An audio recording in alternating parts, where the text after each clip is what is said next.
My name is Amara. I grew up in a small, warm village near wide green fields and a slow river. The sun was bright most days, and people knew each other well. Many people said I was the most beautiful young woman in the village. My skin was deep brown and smooth. My long braids rested on my back when I walked. My eyes were dark and bright like the night sky, but I did not want people to see only my beauty. I wanted them to see my heart, my work, and my dreams. I was also known for my work. I was a weaver, and I loved my craft very much. Every morning, I sat beside my loom and worked with bright threads. Red, yellow, blue, and green moved through my hands. Slowly, they became beautiful cloth wrappers. Women wore them to the market and to festivals. When people saw my work, they smiled with pride. They said my hands were blessed. People also talked about another thing.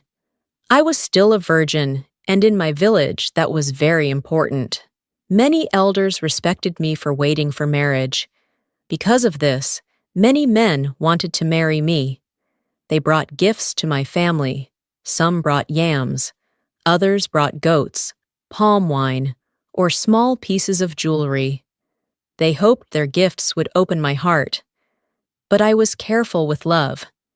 I did not want a man who only wanted my beauty or my purity. I wanted a man who truly knew me. I wanted kindness, patience, and respect. My parents, however, were worried. One evening, my father spoke to me. He said I was growing older and should think about marriage. My mother agreed with him and said they wished to see grandchildren before they became too old. In that time, there was a man named Darien. He was the son of a village leader and a skilled woodworker. People respected him because he built strong chairs, tables, and doors. He also worked for the chief's house. Darien came to my parents many times. He spoke kindly and said he wished to marry me. Even the village leader visited my father and praised his son. At first, I was unsure, but I agreed to know him better for my parents' sake. Darien was friendly and confident. He told stories that made people laugh. Slowly, our families began to plan a wedding. The village women talked happily about the celebration that would come. I tried to believe everything would be good. However, as the wedding day grew closer, Darien began to change. He often asked me to be alone with him. He said we would soon be husband and wife, so there was no reason to wait. Each time he spoke like this, my heart felt heavy. I reminded him that I wished to wait until marriage. One evening, he spoke again and again, asking me to trust him. I loved him then, and I believed his promises. At last I agreed, thinking it would bring us closer before our wedding. But when we tried to be together, something strange happened. My body felt tight and painful. Darien could not enter me at all. I asked him to stop because the pain was too strong. We tried again the next day and the day after that, but the same thing happened every time. Darien became angry and impatient. One day, he spoke cruel words that broke my heart. He said he only wanted to marry me because he wanted to be the first man in my life. Then, he ended our engagement and walked away. Soon, the whole village knew my secret problem. Darien told everyone that no man could be with me. People whispered when I passed. Some laughed behind my back. Others said terrible things. A few even said maybe I was not a real woman. Their words cut me like sharp knives. After that, I began to doubt myself. I wondered if something was truly wrong with my body. A few men still came to test the rumor, but each time the result was the same. None of them could enter me. Slowly, the men stopped coming. The village that once admired me now avoided me. My parents felt great pain seeing my sadness. They took me to the village midwife for help. The old midwife examined me carefully and spoke with a serious face. She said my condition was rare. My body was too tight, and it might make marriage and childbirth very difficult. My parents and I tried many herbal remedies, but nothing changed. Even with this sorrow, I did not stop working. I spent long days weaving cloth. The sound of the loom helped calm my mind. My bright wrappers continued to fill the market with color. People still bought them because my work was good. Yet inside my heart, I carried deep loneliness. One market day, a stranger stopped at my stall. His name was Lucan, a trader from another village. He bought and sold cloth in many towns. Lucan looked closely at my wrappers and smiled with surprise. He said they were the most beautiful pieces he had seen in a long time. We began to talk often when he visited the market. Lucan was cheerful and respectful. He asked about my weaving and listened with true interest. Slowly, a gentle friendship grew between us. For the first time in many months, I felt comfortable smiling again. After some months, I noticed something in his eyes when he looked at me. It was not pity or curiosity like the others. It was warmth. One evening, he walked beside me after the market closed and said he wished to know me better. His words made my heart both hopeful and afraid, because my past still followed me like a shadow. I did not know then that this trader would change my life and lead me into a story I never expected. After Lucan told me he wanted to know me better, my heart felt confused. Part of me felt happy, but another part felt afraid. I remembered the pain and shame from the past. I did not want to feel that pain again. Because of this fear, I began to avoid him. Whenever I saw Lucan walking toward my stall in the market, I quickly found a reason to leave.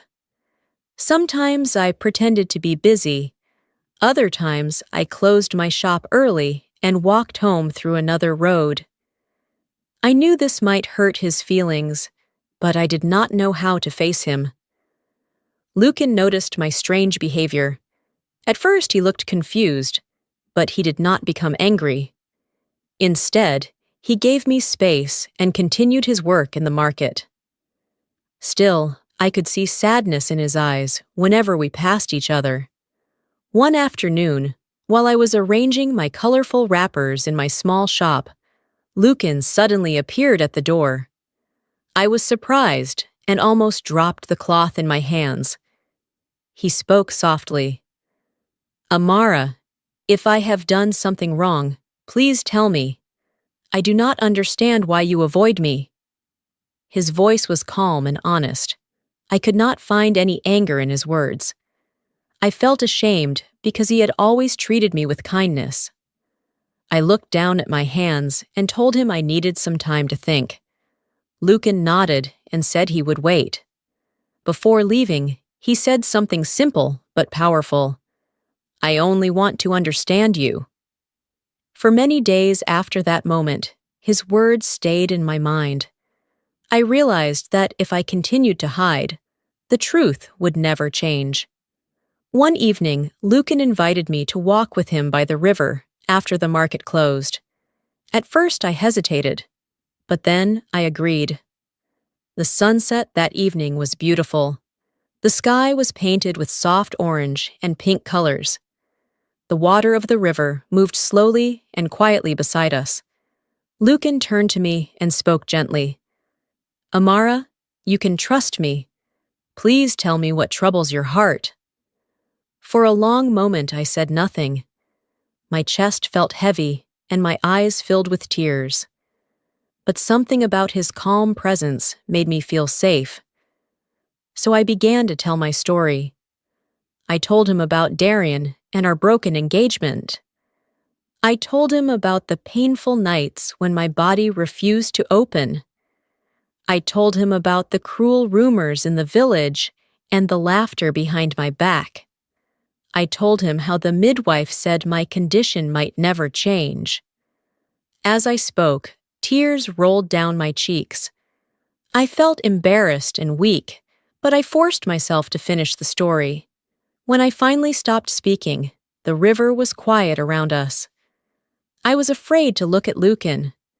I expected to see the same shock or disgust that I had seen on other faces. But when I slowly lifted my eyes, Lucan's face showed only sadness and compassion. He reached for my hand and held it gently. "Amara," he said, "you are more than this problem. Your kindness, your strength, and your talent are what truly matter. I do not care about what people say." His words surprised me.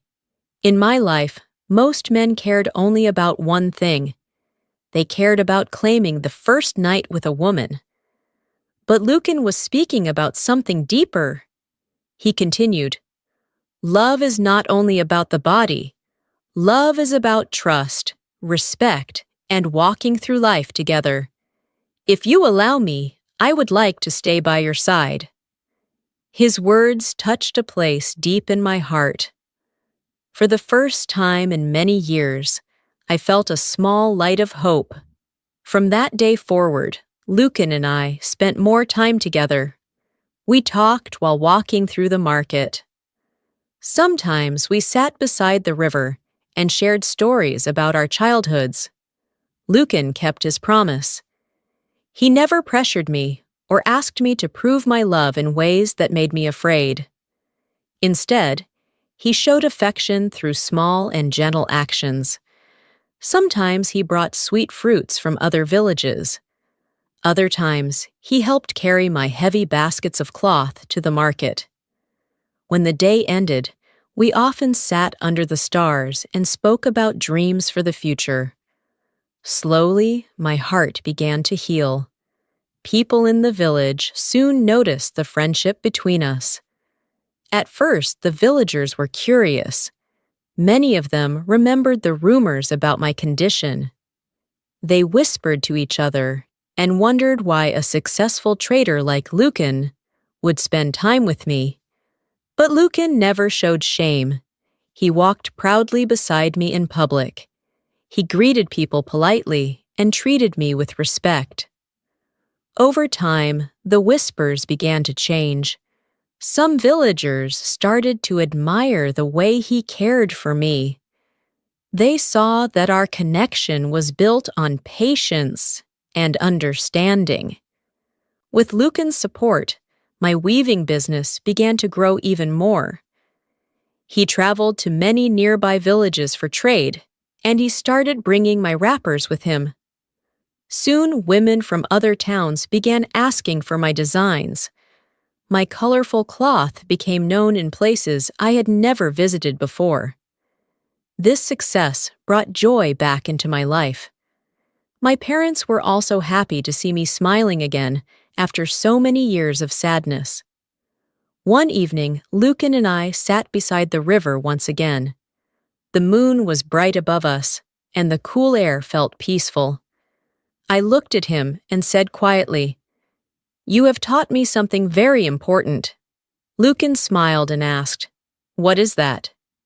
I took a deep breath before answering. "You showed me that love does not need perfection.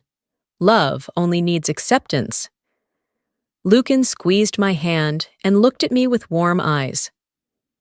"And you," he replied softly, "have shown me what true strength looks like." Months later, Lucan asked my parents for permission to marry me. They were surprised at first, but they could see how much he cared for me. Our wedding was simple but full of joy. Even some villagers who once mocked me came to watch the ceremony with quiet respect. Life with Lucan was peaceful and warm. We laughed together, worked together, and supported each other through every challenge. 2 years passed after our marriage, and our love only grew stronger. Yet deep inside my heart, one silent worry remained. Sometimes late at night, When the house was quiet, I wondered if one day Lucan might grow tired of my condition. I also carried another painful wish. I wished I could share the physical closeness that most married couples enjoy. And more than anything, I wished I could give Lucan a child. Even though Lucan always treated me with love and respect, a quiet fear lived inside my heart. I worried that one day he might become tired of our situation. I worried that my condition would slowly push him away. These thoughts often came to me at night when the house was silent. Lucan never complained, but I knew he also faced pressure from his family. His parents and relatives did not understand our marriage. They believed a wife must give children to her husband. Because of this, they sometimes spoke cruel words about me. They accused me of strange things. Some said I had used dark magic. Others said I had eaten my own children before they were born. These terrible rumors hurt me deeply. Sometimes Lucan's relatives even came to our home to shout insults at me. Every time this happened, Lucan stood beside me. He defended me with strong words and asked them to leave our house. Still, the pain of their accusations stayed in my heart. One afternoon, I was sitting alone in my weaving shop.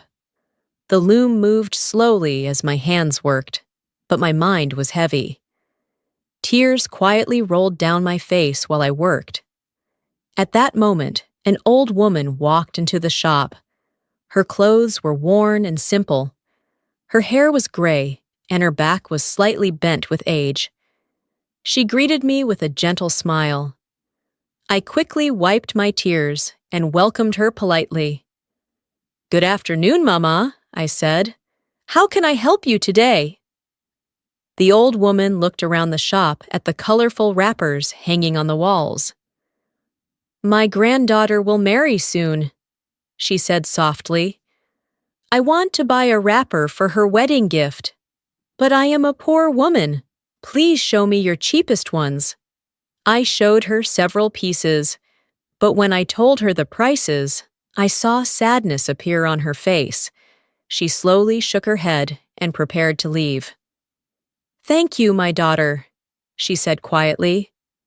As she reached the door, I felt something move in my heart. "Wait, Mama," I called. I walked to one of the shelves and picked up a beautiful wrapper with bright colors. I placed it gently in her hands. "Please take this for your granddaughter," I said. "You do not need to pay for it. I wish her a happy marriage." The old woman looked at me with wide eyes. Tears filled her face, and she began to bless me again and again. "My daughter, may your kindness return to you many times," she said. Before leaving, she paused and looked at me carefully. "My child," she said quietly, "I have heard the whispers in this village. I know about the trouble you face." My heart began to beat faster. The old woman leaned closer and lowered her voice. "There may be a way to help you," she said, "but the path will not be easy." I listened carefully as she spoke. She told me that in the city there was a clinic for women. Doctors there helped women who had problems like mine. They used medicine, knowledge, and special exercises to help the body relax and heal. "It is not magic," the old woman explained. "It requires patience and courage, but some women have found hope there." My heart filled with excitement and fear at the same time. As soon as the old woman left, I rushed home to tell Lucan everything. At first, Lucan looked uncertain. The city was far away, and we did not know if the treatment would truly work. But when he saw the hope shining in my eyes, he gently held my hands. "If this brings you hope," he said, "then we will try." The following week, we traveled to the city together. The clinic was larger than anything I had seen before. The doctor who welcomed us was kind and patient. She listened carefully to my story and examined me with great care.